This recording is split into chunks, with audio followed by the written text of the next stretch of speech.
Avez-vous déjà remarqué comment le monde dans lequel nous vivons semble de plus en plus plongé dans une obscurité sans fin? Nous regardons les nouvelles, ce qui se propage sur les réseaux sociaux et même les conversations quotidiennes. Et nous voyons un scénario où ce qui était autrefois valorisé comme bon est aujourd'hui ridiculisé, tandis que les pratiques que la parole de Dieu qualifie de mauvaises sont célébrées et applaudies. C'est comme être au milieu d'une tempête qui ne se dissipe pas, où le bruit de la haine est assourdissant, l'orgueil s'étend comme une ombre et la force du péché essaie d'attirer de plus en plus de cœurs. Vous êtes-vous déjà senti étouffé par tout cela, comme s'il était impossible de résister? La Bible nous avait déjà avertis de tels jours. Dans 2 Timothée 3:1, Paul écrit « Sache ceci, il y aura des temps difficiles dans les derniers jours. » Et il décrit un comportement humain que, lorsqu'on observe aujourd'hui, il est impossible de ne pas reconnaître. Des personnes aimant elles-mêmes, aimant l'argent, orgueilleuses, désobéissantes, ingrates et sans sainteté. C'est une photographie fidèle de notre génération. C'est précisément pour cette raison que nous devons rester fermes en Christ. Car si nous ne sommes pas ancrés en lui, nous serons facilement emportés par le courant des illusions et des engagements de ce monde. Le péché n'arrive pas toujours de manière scandaleuse. Il vient souvent par de petites concessions, des justifications subtiles, des pensées qui semblent inoffensives, mais qui éteignent progressivement la flamme de la foi. C'est pourquoi nous devons nous souvenir d'une vérité puissante. Plus grand est celui qui est en nous que celui qui est dans le monde. Cette promesse de 1 Jean 4,4 n'est pas seulement une belle phrase, mais un bouclier spirituel pour affronter les mauvais jours. Jésus n'est pas simplement une lumière parmi d'autres lumières possibles. Il est la lumière du monde. Il est le feu sacré qu'aucune obscurité ne peut éteindre. Quand il habite en nous, sa lumière brille à travers nos vies. Et cette lumière peut transformer les environnements, éloigner les ombres et apporter l'espoir là où il n'y avait auparavant que de la peur. Dans Éphésiens 5:8, il est écrit « Autrefois vous étiez ténèbres, mais maintenant vous êtes lumière dans le Seigneur. Marchez comme des enfants de lumière. » Avant de connaître Christ, nous n'étions pas seulement entourés d'obscurité, nous en faisions partie. Mais la miséricorde de Dieu nous a rachetés, nous a sortis du royaume des ténèbres et nous a placés dans le royaume de son Fils bien-aimé. Maintenant, nous sommes appelés à refléter cette lumière. Jésus lui-même a dit dans Matthieu 5, 14-16, « Vous êtes la lumière du monde. On ne peut pas cacher une ville bâtie sur une montagne. On n'allume pas une lampe pour la mettre sous un boisseau, mais on la place sur le chandelier, et elle éclaire tous ceux qui sont dans la maison. Que votre lumière brille ainsi devant les hommes, afin qu'ils voient vos bonnes œuvres et glorifient votre Père qui est dans les cieux. » Imaginez cette image, allumer une bougie dans une pièce complètement sombre. Soudain, ce qui était oppressant se dissipe. La peur diminue. Les contours réapparaissent. C'est ce qui se passe quand Christ habite en vous. Votre vie devient comme cette flamme allumée, capable d'apporter clarté, paix et espoir là où tout semblait perdu. Maintenant, imaginez des centaines ou des milliers de bougies allumées ensemble. Voilà le pouvoir du corps de Christ. Lorsque nous nous unissons dans la prière, l'adoration et l'obéissance, la lumière de Dieu brille de telle manière qu'aucune obscurité ne peut résister. Et c'est exactement ce que le Seigneur attend de nous, que nous ne cachions pas notre lumière, que nous ne laissions pas la peur ou les pressions du monde nous faire taire, mais que nous soyons des témoins vivants de l'Évangile. Car comme il est écrit dans Jean 1h5, la lumière brille dans les ténèbres, et les ténèbres ne l'ont pas saisie. Telle est votre identité en Christ. Vous n'êtes ni faible ni impuissant face aux forces qui dominent le monde. Vous êtes enfants de lumière, appelés à briller comme un phare qui pointe vers Jésus. Et si ce message a touché votre cœur jusqu'ici, je veux vous inviter à continuer avec nous dans cette vidéo. Abonnez-vous à la chaîne, laissez un like, partagez ce message et écrivez dans les commentaires ce que Dieu vous a dit. Ainsi, ensemble, nous pouvons répandre encore plus la lumière du Christ et renforcer notre foi les uns les autres. Vous êtes-vous déjà arrêté pour réfléchir à la manière dont la lumière de Dieu peut se manifester différemment dans la vie de chacun de nous?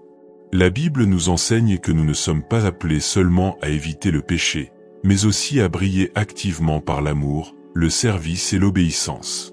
Chaque geste de bonté, chaque mot d'encouragement, chaque prière sincère est comme une flamme qui s'élève contre les ténèbres. Et lorsque nous unissons ces petites lumières, le résultat est une clarté qu'aucune force du mal ne peut éteindre. Dans 1 Pierre 4,10, nous trouvons une instruction puissante, que chacun mette au service des autres le don qu'il a reçu, comme de bons intendants de la grâce de Dieu sous ses diverses formes. Cela nous montre que nous avons tous, sans exception, reçu de Dieu des dons et talents uniques.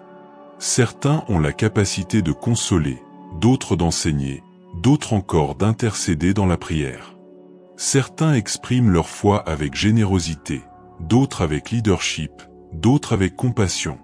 Et même si les dons sont différents, tous ont une valeur inestimable dans le corps de Christ. Paul renforce cette vérité dans Romains chapitre 12, versets 4 à 6, lorsqu'il compare l'Église à un corps composé de nombreux membres, chacun ayant sa fonction essentielle. Il nous rappelle que, bien que nous soyons nombreux, nous formons un seul corps en Christ. Et c'est précisément dans la diversité des dons que la beauté de la lumière du Christ se manifeste pleinement. Après tout, une seule bougie éclaire, mais un ensemble de lumière éclaire beaucoup plus. Ainsi, lorsque chaque chrétien utilise son don pour servir, l'Évangile est révélé avec plus de force au monde.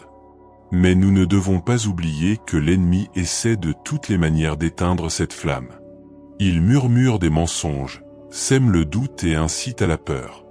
Il veut que vous cachiez vos talents, que vous vous taisiez lorsque vous devriez parler, que vous vous accommodiez lorsque vous devriez vous lever avec foi. C'est pourquoi Éphésiens chapitre 6, verset 11 nous avertit, « Revêtez-vous de toute l'armure de Dieu, afin de pouvoir tenir ferme contre les ruses du diable. » L'ennemi sait que si vous restez ferme dans la parole, la lumière du Christ se répandra à travers vous et touchera des vies. Et comment rester ferme? Philippiens chapitre 2, versets 14 et 15 nous donne une réponse claire. Faites toutes choses sans murmure ni discussion, afin que vous soyez irréprochables et purs, enfants de Dieu irrépréhensibles au milieu d'une génération corrompue et perverse, parmi lesquels vous brillez comme des étoiles dans le monde. Ce passage est extraordinaire car il nous rappelle que les étoiles ne demandent pas la permission de briller. Elles brillent simplement parce que c'est leur nature. Et nous, en tant qu'enfants de lumière, devons également briller car nous avons été créés pour cela. Pensez à l'impact que votre vie peut avoir. Peut-être que vous ne monterez jamais en chair, que vous ne chanterez pas devant des foules ou que vous n'écrirez pas de livres. Mais chaque acte de fidélité, chaque démonstration d'amour, chaque geste de service a le pouvoir d'être une flamme qui réchauffe, éclaire et inspire. Bien souvent, c'est dans le silence d'une prière ou dans la simplicité d'un mot d'encouragement que le pouvoir de la lumière du Christ se manifeste le plus intensément. L'obscurité du monde est réelle, mais elle ne doit pas nous intimider. Au contraire, elle rend simplement la différence de la lumière plus visible. Plus l'obscurité est dense, plus même la plus petite bougie brille intensément.